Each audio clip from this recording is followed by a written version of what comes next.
Salut à tous et bienvenue, c'est Jean-Mi. On va parler de Explorer of the Woodland. Explorer of the Woodland est un jeu pour 1 à 4 joueurs, des durées de partie de 40 à 60 minutes à partir de 10 ans. C'est un jeu de Geoffrey Woods et il est illustré par Jiaoui Evagao. J'espère que j'ai pas écorché son nom. Le jeu sera en financement participatif le 19 avril sur Kickstarter. C'est un jeu d'aventure, un forest crawler dans lequel les joueurs vont incarner des personnages qui vont explorer une mystérieuse forêt, combattre des monstres, récupérer du butin avant d'arriver au combat contre le boss final. Allez, on va voir comment ça se passe. Et on se retrouve avec le matériel. Donc là, ce que je vais faire, c'est que je ne vais pas vous faire les règles détaillées du jeu, mais plutôt un survol pour vous expliquer ses grandes mécaniques, ses grands principes, ainsi que son rythme, que vous ayez une idée de comment il se joue. Donc ici, ce que vous voyez, c'est une version prototype, ce n'est pas la version finale du jeu. Le jeu sera en financement participatif sur Kickstarter à partir du 19 avril, et vous trouverez en description le lien pour accéder à la page. Le jeu est un forest crawler d'aventure dans lequel vous allez explorer une forêt, combattre des monstres, jusqu'à arriver au combat contre le boss final que vous allez devoir vaincre pour remporter la partie. Vous pouvez perdre soit si tous les héros sont hors combat, ou bien si la jauge du boss arrive à la fin, avant que vous l'ayez vaincu. Mais je reviendrai en vous montrant les cartes de boss. Là, je vais vous parler de la version one-shot du jeu, c'est-à-dire où on fait une seule partie, mais il va aussi être proposé un mode campagne de 5 ou 6 scénarios que vous allez pouvoir jouer d'affilée pour vivre une grande aventure au sein de cette forêt. Donc chaque joueur va incarner un personnage, représenté par ces plateaux, je peux vous les montrer, donc voilà. Vous allez commencer avec 5 points de vie et 0 orbe. Ici, vous allez pouvoir récupérer des dés de pouvoir lors de la phase action, et ici, les actions disponibles, en fonction des personnages, les 5 et les 6 sont toujours des actions spéciales, c'est-à-dire qu'il n'y a que ce personnage-là qui peut faire ça. Le 1 et le 3, c'est pour le déplacement. Le 4, pour la concentration, ça vous permet de récupérer des orbes. Et ici, vous avez indiqué le nombre de dés que vous pouvez placer. Ici, vous pouvez en placer le nombre que vous voulez pour vous déplacer, mais ces autres cases, vous ne pouvez placer qu'un dé, faire l'action qu'une fois. Je vais vous montrer également les autres personnages. Voilà celui-là, qui est très sympa aussi. Donc vous voyez ici, c'est différent. Et là, les deux autres. J'aime beaucoup la direction artistique. Chaque personnage a également une carte comme cela. Lorsque vous allez récupérer des orbes, 3 et 5, vous allez pouvoir débloquer des pouvoirs spécifiques au personnage. Chaque personnage, vous voyez, a une carte différente et donc des habilités différentes qu'il va pouvoir débloquer au cours de la partie. Donc le jeu est coopératif. Comme je vous disais, il se joue de 1 à 4. Et ce qui est intéressant, c'est ce côté asymétrique. Vous allez vraiment devoir trouver la synergie entre les personnages pour surmonter les différents obstacles qui vont se présenter devant vous. Ici, vous avez les différentes cartes du jeu que vous mettez en 3 piles, les événements, les butins, c'est-à-dire l'équipement que vous allez pouvoir trouver dans la forêt ou l'acheter à des marchands. Ici, les cartes de boss. Ici, nous avons les tuiles monstres, donc ce sont les monstres que vous rencontrerez dans la forêt. Les différents dés, les dés de pouvoir, les dés de héros et les dés d'action, et les différents tokens que vous allez placer sur les tuiles ou des tokens d'état. Ici, ce sont les tuiles. Vous allez en effet créer la forêt grâce à ces tuiles-là que vous allez piocher au fur et à mesure. Donc ça, c'est la tuile de départ que vous reconnaîtrez tout le temps, comme ceci. Et ici, la tuile du boss. La tuile du boss, vous allez prendre 2 tuiles du paquet, rajouter la tuile du boss, mélanger et mettre ces 3 tuiles-là en dessous de la pile. Donc vous allez savoir que dans les 3 dernières tuiles se prépare le combat final contre le boss. Je vais quand même vous montrer les meeples qui représentent les personnages, que vous ayez une idée, parce qu'ils sont très sympas. Donc je le redis, même si c'est un prototype, donc je le redis, même si c'est un prototype, il est d'extrêmement bonne qualité, ça laisse présager que du bon pour la version finale du jeu. Donc une fois que vous avez fait la mise en place, vous allez choisir un premier joueur. Donc soit vous le choisissez au hasard, ou sinon ce qui est suggéré dans les règles que j'aime beaucoup, c'est le joueur qui a lu les règles, qui est le premier joueur. Ensuite, chaque tour va se jouer en 2 phases. Il va y avoir une phase d'exploration, où chaque joueur va piocher une tuile et la placer sur la table. Et ensuite une phase d'action, où à tour de rôle, les joueurs lancent les dés, et effectuer différentes actions qui sont disponibles sur leur plateau joueur. On va commencer par vous montrer l'exploration. L'exploration, je pioche une tuile, et il faut absolument que je la pose à une tuile adjacente qui est déjà posée. Et il faut faire le plus de chemin possible lorsque les conditions le permettent. Il faut toujours que les tuiles soient reliées, donc le deuxième joueur va la poser comme ça. Donc vous voyez, sur les tuiles, vous allez retrouver différents symboles. Il va y avoir des symboles comme les ronces qui vont ralentir votre progression. Ici, c'est le marchand qui va vous permettre, grâce à des orbes, d'acheter des cartes butin. Il va y avoir des tuiles où il y aura le symbole des monstres. Ça veut dire qu'il y aura un combat lorsque vous vous déplacerez. Des tuiles avec des runes. Il y a une vraie variabilité au niveau des tuiles, ce qui fait que même les parties en one-shot sont toujours différentes, car les obstacles que vous rencontrerez ne se présenteront pas de la même manière. Et ce sera donc à vous de trouver le meilleur moyen pour les surmonter. Une fois que les joueurs ont placé leurs tuiles, donc vous voyez là j'ai fait 2 parce que j'en ai mis que 2, Quand on joue en solo, il est conseillé d'utiliser 2 personnages pour pouvoir affronter facilement les périls de la forêt. Donc une fois que les joueurs ont posé le tuile, en commençant par le premier joueur, chaque joueur va faire ses actions. Vous prenez les dés, vous les lancez, et vous pouvez soit garder tous les résultats ou une partie. Vous pouvez relancer les dés, mais vous devez garder au moins un dé du premier jet. Là, par exemple, ça me semble pas mal, parce que je pourrais un peu tout faire. Par exemple, là, je pourrais mettre lui pour avoir 2 mouvements. Le 5 là, pour gagner une vie, même si j'en ai pas besoin. Hein. Et le 4 là, pour gagner une orbe. Quand vous gagnez une orbe, vous l'indiquez sur votre plateau. Par contre, l'orbe que vous gagnez ne peut pas être utilisée à ce tour-ci. Vous pouvez l'utiliser qu'à partir du tour suivant. Les orbes vont servir à plein de choses. Elles vont vous permettre de débloquer des pouvoirs, d'acheter des objets chez le marchand, ou de relancer des dés lors du combat. Car lors du combat, vous ne pouvez pas relancer les dés. Et ici, vous pouvez mettre n'importe quelle 2 combinaisons de dés pour débloquer le dé de pouvoir correspondant au personnage, qui peut être utilisé lors de ce tour. Donc il y a vraiment une gestion de ces actions et du dé qui est vraiment à prendre en compte sous son aspect créature de la forêt, avec une direction artistique très sympa. Il y a quand même vraiment beaucoup de réflexion. Il faut vraiment faire attention à ces choix, ça va avoir une répercussion si on fait les mauvais choix qui peuvent être assez désagréables au cours de la partie. Bien faire je vais expliquer les combats, mais bien faire attention au combat contre les monstres, bien calculer ses déplacements, pas trop les utiliser, pas en mettre trop si justement on n'en a pas besoin. Parce que par exemple, une mécanique est sympa avec le déplacement. Imaginons que je n'ai pas fini mon tour. Je suis là, donc là il y a une ronce. Je lancerai un D6 pour savoir l'effet qu'il y a grâce à la carte ronce. Et normalement, je ne pourrais pas me déplacer. Mais par contre, je peux faire une exploration risquée. C'est-à-dire que mon point de déplacement, je vais l'utiliser pour aller sur une tuile, pour piocher une tuile, la poser, le chemin est continu. Hein. Je gagne une orbe car j'ai fait une exploration risquée. Mais en fait, on prend un risque, parce que s'il y a un combat, dès qu'il y a un combat à faire sur une tuile, vous le faites avant de faire vos autres actions. Car les actions, vous pouvez les faire dans l'ordre que vous voulez. Vous pouvez faire un déplacement, puis par exemple gagner une orbe, puis un autre déplacement parce que vous allez arriver chez le marchand. Mais le combat arrête cette action, vous devez faire l'action de combat. Là, par exemple, cette tuile, c'est un feu de camp qui va me permettre de regagner des points de vie. Donc le côté exploration est relativement présent, c'est vraiment agréable à poser et à jouer. Et en plus, ça fait vraiment une illustration qui est magnifique à la fin. Donc, moi j'aurais placé mes dés, ça serait à l'autre joueur de faire la même chose, et on va jouer comme ceci, jusqu'à arriver à la tuile de boss. Donc je vais un peu vous montrer les cartes et vous parler des combats. Il y a plusieurs types de créatures que vous rencontrerez dans cette forêt. Donc là, je vais vous montrer un peu les tuiles monstres, comment elles fonctionnent. Ici, c'est l'armure du monstre. Il y a plusieurs types de monstres, bien entendu, avec des caractéristiques différentes. Lorsque vous allez faire un combat, vous commencez avec un seul dé. Vous allez pouvoir en avoir d'autres grâce à vos dés de pouvoir, et à d'autres capacités ou même des objets. Et vous devez atteindre, lorsque vous lancez les dés, ce chiffre ou le dépasser pour infliger des blessures au monstre. Ici, le nombre de points de vie qu'il a. Et ici, le nombre de dommages qu'il infligera s'il n'est pas vaincu lors de ce combat. La récompense que vous gagnez si vous le battez.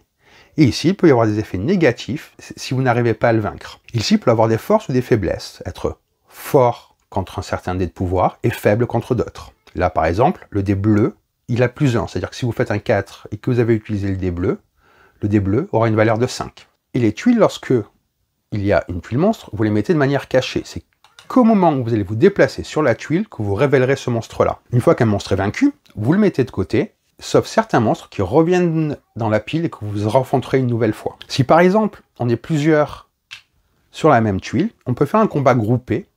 Donc il y a des règles, je ne vais pas rentrer dans le détail, mais qui va vous permettre d'attaquer à deux le monstre pour avoir plus de chances de le vaincre. Et ce sera toujours le joueur actif, donc celui qui a initié le combat, qui aura le plus de malus s'il y a des malus à prendre. Voilà, je vais un petit peu vous montrer les cartes d'équipement que l'on peut retrouver, parce qu'il y a plein de petites choses sympas. Les cristaux bleus qui vous permettent de gagner des orbes, mais ce symbole-là indique qu'une fois que vous avez joué la carte, vous la défaussez. Après, il va y avoir des cartes d'équipement. Par exemple, le bâton orange qui lui vous permet de récupérer le dé de pouvoir orange pour faire des actions. Par contre, lui, c'est le symbole qu'il a, vous le retournez, vous pouvez l'utiliser qu'une fois par tour. On se retrouve avec les grimoires, pierre de force, la carte. Il y a plein de petites cartes très sympas à découvrir qui justement vont vous permettre d'améliorer votre personnage. On a vraiment cette sensation avec les cartes que le personnage devient de plus en plus puissant. Parce que comme vous le voyez sur les plateaux, vous ne pouvez avoir que 3 cartes équipement, 3 cartes butin. Si vous en récupérez une 4e, vous devez défausser et remplacer. Les joueurs peuvent également s'échanger lorsqu'ils sont sur la même case. Ils peuvent s'échanger des cartes. Donc ça c'est toujours sympa, ça montre le côté coop. Et donc vous allez cheminer dans cette étrange forêt au fur et à mesure des tours jusqu'à affronter le boss final. Le boss final déjà vous voyez, il va y avoir des butins, donc ça c'est toujours cool, mais aussi des monstres. Et en fait, pour pouvoir combattre le boss final, il va d'abord falloir tuer les minions qu'il y a autour de lui, il peut même en faire popper, avant de pouvoir commencer à l'attaquer. Ce que je vous ai pas dit sur les combats, c'est que le monstre, s'il n'est pas vaincu, il reste sur la tuile, regagne tous ses points de vie, ce sera à notre joueur de réussir à le vaincre.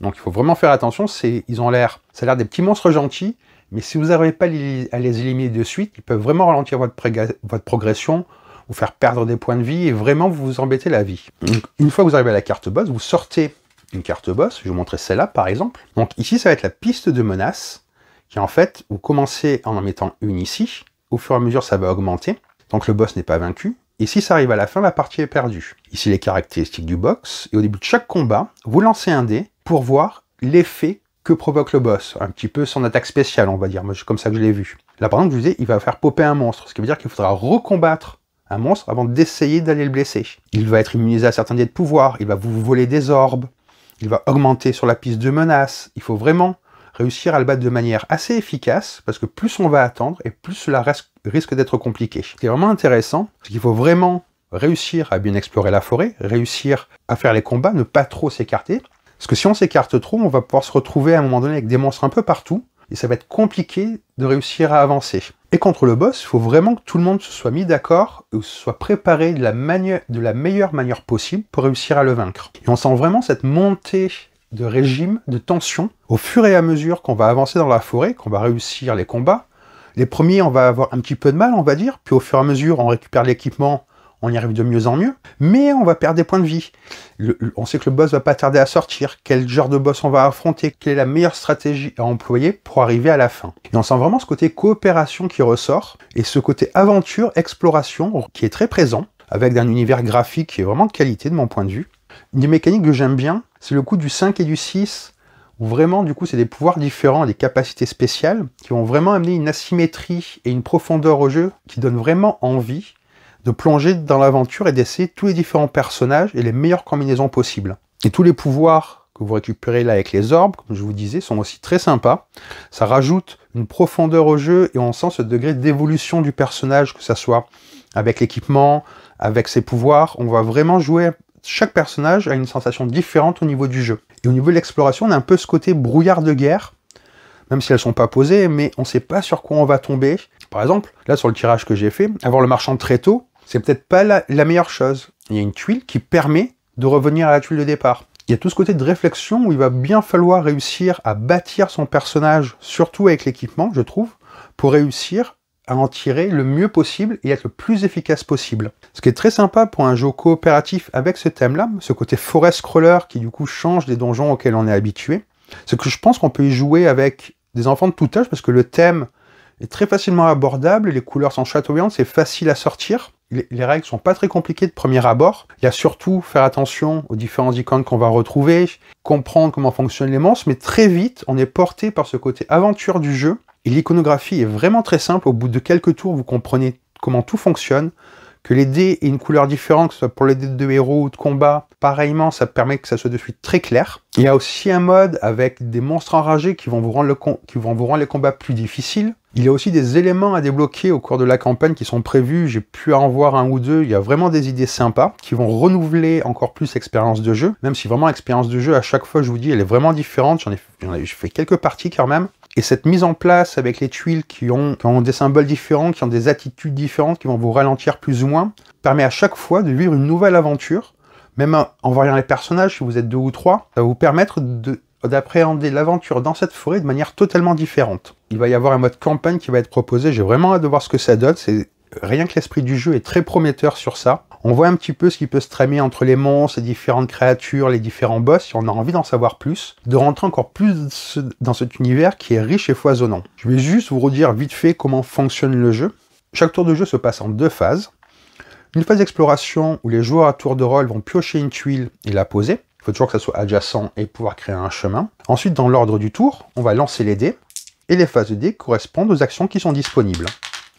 Le déplacement, la concentration et les actions spéciales qui sont spécifiques au personnage.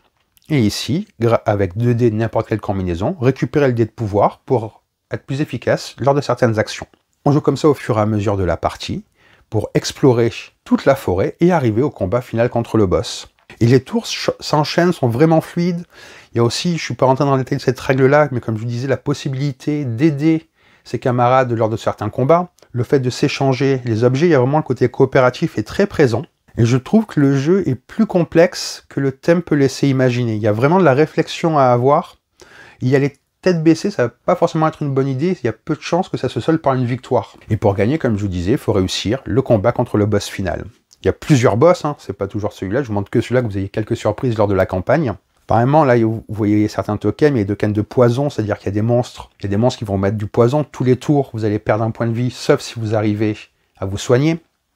Et si vous vous retrouvez avec 0 point de vie, vous n'êtes pas éliminé. Hein. Vous êtes couché. Et en fait, on va pouvoir venir vous soigner, ou vous allez pouvoir utiliser des objets pour pouvoir revenir et continuer la partie. Vous n'êtes pas éliminé de la partie. Et c'est ça qui est bien, ça revient encore au côté coop que je dis beaucoup, mais je trouve qu'il est vraiment présent. Parce que des fois, il y a des jeux coop où les joueurs peuvent un peu jouer dans leur coin, on va dire. Mais là, il y a vraiment la coopération doit se faire pour avancer dans la partie. Moi, c'est un jeu où j'ai eu un vrai coup de cœur. J'ai découvert à Cannes un petit peu par hasard, au festival du jeu de Cannes. Et je suis tombé sous le charme, que ça soit de la direction artistique, de l'univers et du système de jeu qui est à la fois simple et qui demande de la réflexion. Vous allez me dire qu'il y a des dés, le hasard, tout ça, mais en fait, avec les actions, les différentes actions qu'on peut faire, on s'y retrouve très facilement. C'est pas dicté que par le hasard. Le fait de pouvoir augmenter son personnage avec les cartes équipement et les capacités spéciales rajoute aussi un côté un petit peu jeu de rôle qui est vraiment le bienvenu. Et on sent qu'il y a vraiment de passion qui a été mise pour réussir à avoir ce jeu-là. Et on n'a qu'une envie, c'est de refaire une partie. Comme je vous disais, les parties sont courtes, 40-60 minutes. Donc on peut en faire 2 dans la soirée. Et c'est aussi pour ça que j'ai hâte de voir le mode campagne, pour enchaîner les parties et voir ce que ça nous réserve au niveau de la construction des personnages et de comment ils vont pouvoir évoluer. Est-ce qu'il y aura de nouvelles tuiles, de nouveaux monstres? Enfin, je suis vraiment impatient de découvrir tout ça, parce que je suis pas au courant de tout ça. Donc voilà pour cette vidéo de présentation de Explorers of the Woodlands. Une agréable surprise, comme je vous dis, ça arrive sur Kickstarter, le lien sera en description. Je peux que vous conseiller d'aller faire un tour et d'aller voir par vous-même si le jeu vous fait envie. Et si cette vidéo vous a plu, n'hésitez pas à vous abonner à la chaîne ou à laisser un commentaire. Laissez un commentaire aussi pour qu'on discute du jeu. Si vous avez des questions, je ferai un plaisir d'y répondre si c'est possible. Sur ce, je vous souhaite une bonne partie et bon jeu!